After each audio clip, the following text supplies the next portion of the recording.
اچانک 3 گاڑیاں جو ہیں وہ ہمارے خیمے کے باہر آ کے رکتی ہیں. آتے ہی انہوں نے کہا ہاں بھی ہمارے 700 ریال دو. پہلے باتیں شروع ہو گئی, پھر ایک دوسرے پہ الزام تراشی, پھر اونچی اونچی آوازیں, اور پھر اس کے بعد شیطان داخل ہو گیا. السلام علیکم ورحمۃ اللہ وبرکاتہ. بسم اللہ والصلاة والسلام علی رسول اللہ. معزز ناظرین کرام, محسن, احسان کرنے والا, لوگوں کے درمیان صلح کروانے والا, لوگوں کے ساتھ خیر خواہی ہمدردی کرنے والا, کتنا عظیم وہ شخص ہے. اور اس کے بارے میں اللہ نے فرمایا کہ واللہ یحب المحسنین, اللہ تعالیٰ احسان کرنے والوں کو پسند کرتے ہیں.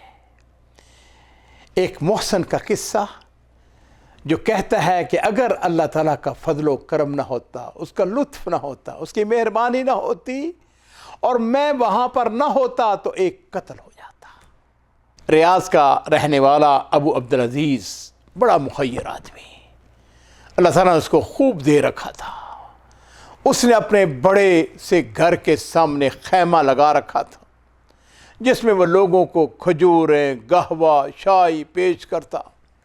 سردیوں کے موسم میں تبوک میں بہت زیادہ سردی پڑتی ہے, اور وہاں پر پہاڑوں کے اوپر برف باری ہوتی ہے, اور وہاں پر وہ لوگ جو کہ برف باری کے شوقین ہیں وہ وہاں پہ جاتے ہیں. اب عبدالعزیز, اس کے دل میں بھی خیال آیا, اس نے کہا کہ میں بھی چلتا ہوں, اس علاقے کی سیر کرتا ہوں. یہ اس علاقے میں پہنچ گیا. اس نے دیکھا ایک بہت بڑا گھر, اس کے سامنے خیمہ لگا ہوا ہے, اور جس پر لکھا ہوا ہے کہ یہ میوزیم بھی ہے, یہاں مہمانوں کو خوش آمدید کہا جاتا ہے, ان کی ضیافت کی جاتی ہے. اب عبدالعزیز نے کہا کہ چلو ان کے پاس بیٹھتے ہیں, قہوہ پیتے ہیں, ان کے حال احوال, ان کے ساتھ گپ شپ لگاتے ہیں. وہ جیسے ہی اس نے گاڑی کھڑی کر کے خیمے میں داخل ہوا, 3-4 نوجوان بڑے خوبصورت چہرے والے بڑے خوش ہوئے. تعارف ہوا, کون ہو تم؟ اس نے کہا میں فلاں ابن فلاں ابن فلاں ہوں, فلاں قبیلے سے ہوں. انہوں نے اپنا تعارف کروایا. بڑے اچھے اعلیٰ اخلاق کے تھے. ان کے ساتھ باتیں شروع ہو گئیں. اسی دوران عزیزو, ایک بھائی کے فون کی گھنٹی بجتی ہے. اب عبدالعزیز کہتے ہیں میں نے دیکھا کہ اس کا چہرہ سرخ ہو گیا, اس کا لہجہ, اس کا اسلوب بدل گیا, شکل بدل گئی. کہنے لگا خیر خیر خیر, میں اپنے والد سے بات کر کے آپ کو بتاتا ہوں. اس نے والد کو فون کیا. عزیزو, عقدہ یہ کھلا کہ ان لوگوں کے پاس کرائے کے لیے کمرے تھے جن کو یہ کرائے پہ دیتے تھے. پہاڑوں کے اوپر چڑھنے والے لوگ ان کے پاس آتے, وہ ان کے پاس وہ کمرے جو ہیں وہ کرائے پہ لیتے 1 دن 2 دن کے لیے. صبح سویرے 3 گاڑیوں کے اوپر کچھ لوگ آتے ہیں. خاتون ان کے پاس ساتھ کوئی بھی نہیں تھے, اکیلے مرد ہی تھے, باپ تھا, بیٹے تھے, بھتیجے تھے. انہوں نے وہ کمرے لیے. 700 ریال کرایہ مقرر ہوا. انہوں نے جا کے کمرے استعمال کیے, 2 گھنٹے 3 گھنٹے وہاں پہ رہے, واش روم, ٹیلی ویژن, دیگر سہولتیں استعمال کی. اور پھر اس کے بعد وہ حارث کے پاس آئے, آ کے کہنے لگے کہ بھائی ہم نے واپس جانا ہے, ہمارے پیسے واپس کر دو. اس حارث نے کہا جی دیکھیے بات یہ ہے کہ جیسے ہی آپ نے مجھ کو 700 ریال دیے تھے, میں نے اپنے جو مالک تھے ان کو میں نے بتا دیا تھا کہ جی میں نے یہ کرائے پہ دیے ہیں اور 700 ریال میں نے وصول کر لیا ہے. میں تو عبد المعمور ہوں, ہاں جی, میں تو آپ کو واپس نہیں کر سکتا, اس لیے تو میں نے ان کو بتا دیا ہوا ہے.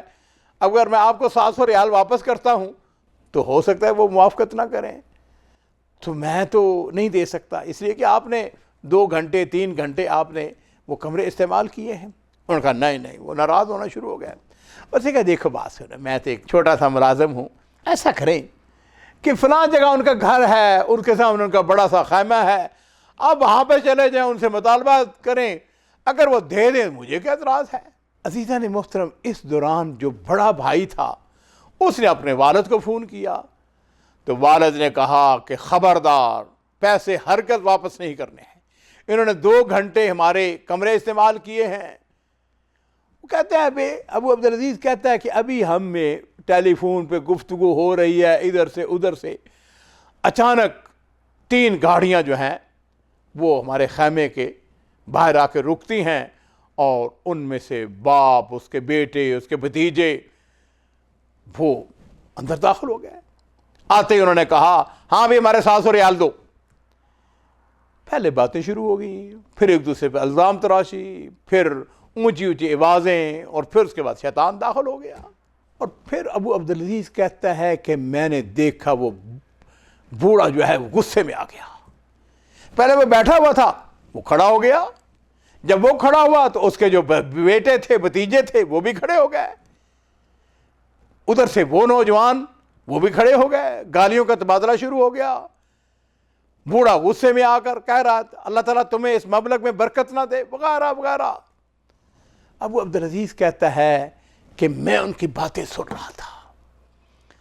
اس دوران وہ کہتا ہے کہ جب بات آگے بڑھی تو میں نے دیکھا کہ جو خیمے والا نوجوان تھا, جن کے پاس میں ابھی تھوڑی دیر پہلے گہوا پی رہا تھا, گپیں لگا رہا تھا, وہ بھاگتا ہوا اپنے گھر کی طرف چلا گیا ہے. ابو عبدالعزیز کہتا ہے میں نے کہا اعوذ باللہ, یہ لڑکا ابھی اپنے گھر سے پستول یا کلاشن کوف لے کر آئے گا, ممکن ہے چھرا لے کر آئے اور اس بابے کو قتل کر دے, اور پھر کیا ہوگا؟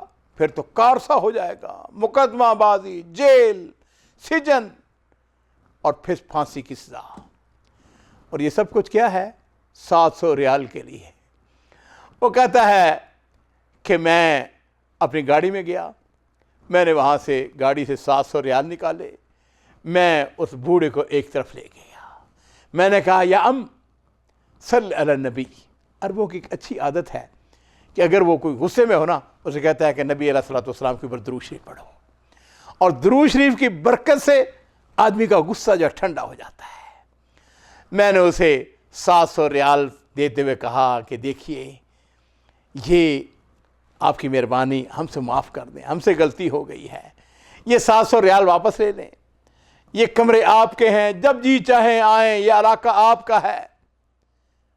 وہ کہتا ہے کہ جیسے میں نے اس کو واپس کیے پیسے تو وہ خوش ہو گیا. اس نے اپنے بیٹوں کو اشارہ کیا, وہ گاڑی میں بیٹھے اور چلے گئے وہاں سے. جب وہ چلے گئے تو اس دوران میں وہ جو نوجوان تھے ان کو گویا ایسے ہوش آ گیا. مجھے کہنے لگے یہ تم نے کیا کیا, اس کو پیسے کیوں واپس کیے؟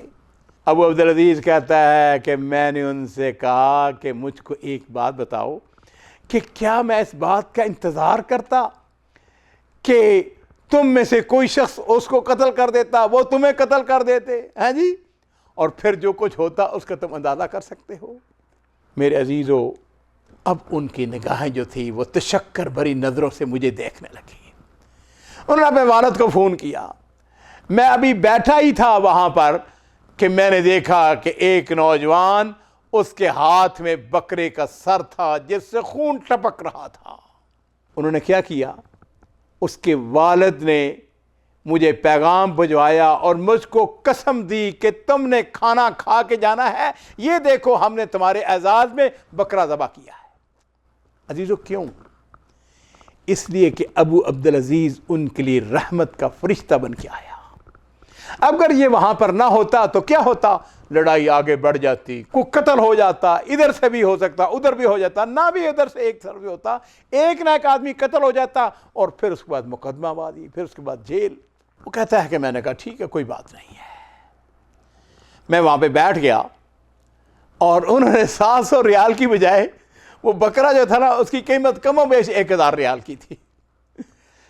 کہتا ہے ہم آپس میں باتیں کر رہے ہیں تو تھوڑی دیر کے بعد وہ تینوں گاڑیاں جو تھیں وہ واپس آ گئی, اور بابا جو تھا اس نے مجھے کہا کہ مجھے یہ بتاؤ کہ تمہارے ان کے ساتھ کیا تعلق ہے. میں تو سمجھا تھا کہ تم انہی میں سے ہو, تم انہی کے بھائی ہو, یہ پکڑو اپنے 700 ریال. اس نے زبردستی مجھ کو پیسے واپس کر دیے. مجھ کو یہ بتاؤ تم نے ہمیں پیسے کیوں دیے؟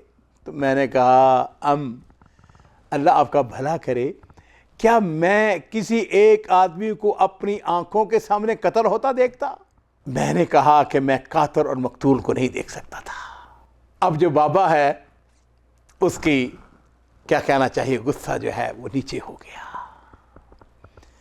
عزیزو, آگے بڑھنے سے پہلے اس بات کو جان لیجئے, وَالصُّلْحُ خَيْرٌ, جو صلح ہے اس کے اندر خیر ہی خیر ہے. اللہ تعالیٰ نے سورہ حجرات کے اندر فرمایا ہے انما المؤمنون اخوۃ فاصلحوا بین اخویکم، مسلمان جو ہیں، مومن جو ہیں وہ بھائی ہیں، فاصلحوا بین اخویکم، جو مسلمان ہیں بھائی ہیں ان کے درمیان صلح کروا دیا کرو۔ اب وہ بابا کہنے لگا جی بات یہ ہے بیٹے کہ اصل میں بیمار آدمی ہوں، مجھ کو شوگر ہے، مجھ کو بلڈ پریشر ہے، آج اصل میں نے بلڈ پریشر کی گولی نہیں کھائی تھی، اس لیے مجھ کو غصہ آ گیا تھا، مجھ کو معاف کر دینا۔ وہ نوجوان جو تھے جی انہوں نے بھی اس کے سامنے ہاتھ جوڑ دیے، بابا اگر ہم سے غلطی ہوگی ہمیں معاف کر دیں۔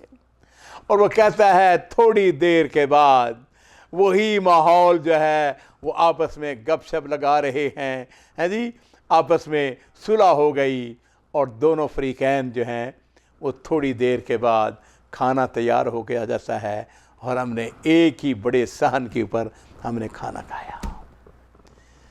ناظرین کرام، فالصلح خیر، میں آپ سے بھی کہوں گا لوگوں کے درمیان صلح کروائیں، لوگوں کے ساتھ خیر، وفعلوا الخیر لعلکم تفلحون، خیر کے کام کیا کریں۔